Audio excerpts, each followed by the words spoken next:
welcome to the Toffee Blues, your source for all things Everton, and welcome to another 24/7 news report. The headline news today comes from @SepNonda on Twitter, @SebNonda, and it's that Everton are one of the 4 clubs who have made an inquiry to Juventus for forward Timothy Weah. Tottenham have also inquired. We have run a poll on the Twitter about this at Everton Newsfeed if you ever want to see our polls or get the latest and most up-to-date Everton news. Timothy Weah to Everton, leave us your thoughts. 60% of the fans said that they would take him. 29% of the fans have said that they are unsure. And 11% of the fans have said that they wouldn't. That's from 1,842 votes. So thank you to everyone that did vote. Way is an interesting one because he's very versatile. Can play in the wing, can play wing back, can probably play some full back. Played quite a lot of wing back under Thiago Motta, I believe. 5 goals and 2 assists in 30 games, but only 18 starts. Again, very versatile player, can play a multitude of roles. Has played up front before as well. He's very quick as well. For the right price, I think this is something we should definitely be considering. I think he's a talented player. I think it probably hasn't done his development the best that he's been moved around so much, but it has turned into a skill for him, being able to be so versatile and being able to play so many positions. But I think for the right price, for a decent mid-range price, I think Way could do a lot. I think he could offer a good goal threat. I think 7 goal contributions in 18 starts is very good. Of course, that's still 30 games, but I think he could easily get closer to maybe between 12 and 15 goal contributions for us, which I think is more than enough for a winger, considering I do think we will have a decent amount of goal involvements from McNeil and Illiman and Dye. Even Alcaraz, if Alcaraz doesn't start, will get a few off the bench. So I think it's a decent option, but a lot of it depends on the price. To be honest with you, I think maybe if another report comes out with some numbers, I'd be able to give a much more thorough opinion on it. But I think right now I'm leaning towards yes, but hesitant depending on how much we're willing to pay. The next bit of news comes from La Gazzetta dello Sport, and it's that Everton are ready to bid up to £38.5 million to sign Al Hilal striker Alexander Mitrovic. I'd take this with a pinch of salt, because Gazzetta dello Sport, while it's a big publication, why would they be reporting about us being ready to bid £38.5 million for a striker? No chance for me. I think Mitrovic is very good. I still think he's a decent striker. I still think he can score goals, but £40 million is absolutely silly for the age he's at.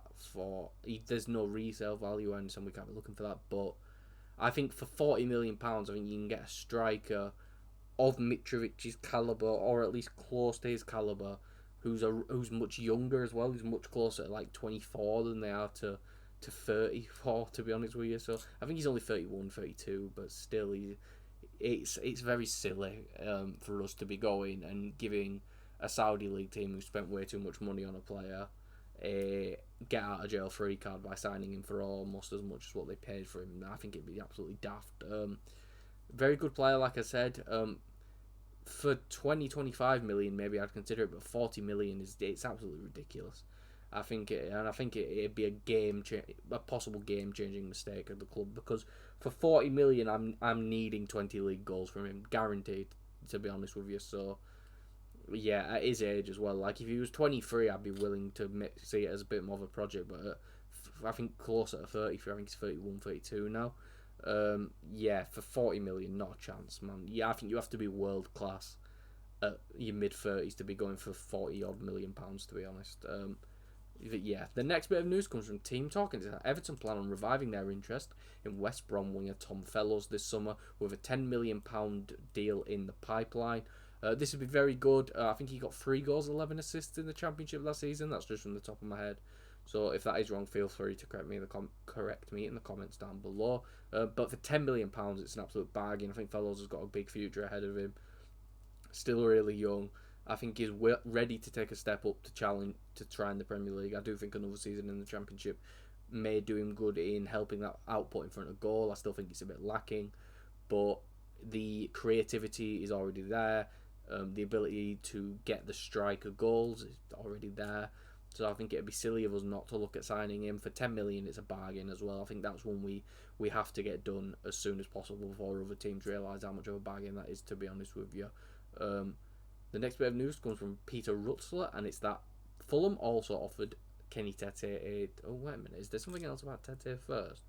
A lot of stuff has been coming out about Kenny Tete, but Fulham, I'm going to say it like this: Fulham offered Kenny Tete a 3-year contract, but it looks like he will opt for Everton's terms. There's been a lot of reports about Kenny Tete from yesterday, from the likes of Fabrizio Romano and others. So I think it's one where it's interesting. If you do want to see a more deep dive into Kenny Tete and what we think about him, I do believe there is a video from Ollie, a reaction to the news from yesterday. I believe yesterday. So if you are interested, make sure to check out that video. I can imagine it'll be linked in the link. It'll be linked down in the description below, or maybe in a pinned comment or something like that, for you to go check it out. Defensively, I think his numbers are pretty good. He's close to 30. I think he'll be 30 by the start of the season, or relatively to the start of the season. But his defensive numbers look absolutely fantastic. Some of the best in the Premier League for just defensive numbers for a right back. Would be a free. I can't imagine his wages would be too much. Even on a free transfer, I don't think Kenny Tete is the type of player where he can be demanding massive wages, to be honest with you. I think he'd be a good option. I do think if we sign him, we still need another right back though, because I think we should be getting Patterson out of the door, and I do think James Coleman should be a third choice right back, not a second choice, to be honest with you. So I think it's one where if we get him, I'd still love to get someone like a Walker Peters in, or even just sign a right back and have Kenny Tete as a rotation option. As a backup right back, I think Tete is absolutely fantastic. I still think he could start and do a job, especially defensively, but I think we still need another right back if we're going to bring Tete in, if I'm going to be completely honest with you. The next bit of news comes from @Live Leeds United, and it's that Everton, Burnley and Leeds are all interested in Lille left-back Gabriel Goodmanson. Another one where we ran a poll on the Twitter, 1,148 votes. 36% of the fan base have said that they would take him. 57% of the fan base have said that they're not sure, and 7% have said that they wouldn't take him. I don't know much about Goodmanson. He looks bang average, to be honest with you, maybe even closer to below average if you just look at a statistics sheet, which is, I know it doesn't take everything into account, which is why I'm trying not to give too much, but he looks really good at carrying the ball, which I do think is something we need, someone who can overlap and carry the ball. I do think that's decent, but again, defensive numbers aren't very good. Assist numbers, I don't think he got a single assist in the league or the Champions League, so I think that having a fullback who can't get any assists is interesting in nowadays football. So yeah, I think I'd avoid this one, to be honest with you. I think, especially since I think we need a starting left back to take Mikalenko's place, not competition. I think Mikalenko needs to become the backup, so I think it's one where we should be looking at a left back who can take his spot, not compete with him for it, to be honest with you. So yeah, not really interesting in Goodmanson. Moving on to some news on the women's team. The Everton women have confirmed that Sarah Holmgard will leave the club when her contract expires at the end of this month. Thank you for everything, Sarah, and good luck with whatever is next. I think this is really disappointing. I think she was one of the best left backs in the WSL last season. No surprise, some massive clubs have been interested in her. It doesn't surprise me that she's decided to leave the club. I think it is really unfortunate. I think she's really talented and will go on to do really well wherever she goes next. But in other news, it does look like Everton are planning to replace Sarah with BK Hacken and Japan defender Hikaru Kitagawa, who is set to undergo a medical at Everton Women tomorrow. This looks to be the signing for Holmgard. I can't say I know much about her. This comes from Tom J. Gary, by the way, who I believe Tom Gary is from The Athletic.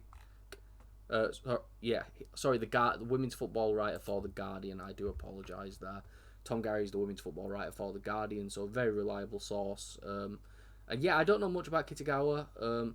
This is one where I probably have to do some research, but hopefully she can do really well. I can't really offer much about someone who plays for BK Hacken, to be honest. I don't know much about her, but hopefully she can do really well. And the same is going to be with this news, which also comes from Tom Gary, and it's that Spain Women Youth International, or Nella Vignola, is very close to completing a move from Granada Women to Everton Women. The 20-year-old winger will be in England this week to finalise her transfer. Again, don't know much about her. The Spanish women's team is producing a metric ton of talent recently. So if she's in the youth teams, I can imagine she's a good player. Only 20-year-old, someone who can develop for the future for the club. I think it's a really smart signing by the looks of it. If anyone knows anything about her, please feel free to leave it in the comments down below and fill me in a little bit, because I'm unsure about these two signings. I don't know much about Kitagawa or Vignola, to be honest with you. But yeah, hopefully they'll do well and fit right in at the club, because I hopefully next season, with us now playing at Goodison, we can plan to storm up the league a little bit and be more in a race for one of those top 4 spots instead of the relegation area where we've been the past few seasons. But that is all for this video. If you did enjoy, please make sure to like and subscribe. Follow us on Twitter at Everton Newsfeed, and follow myself on Twitter at CallumBrannan3. And I'll see you all for the next video and or live stream that I am on.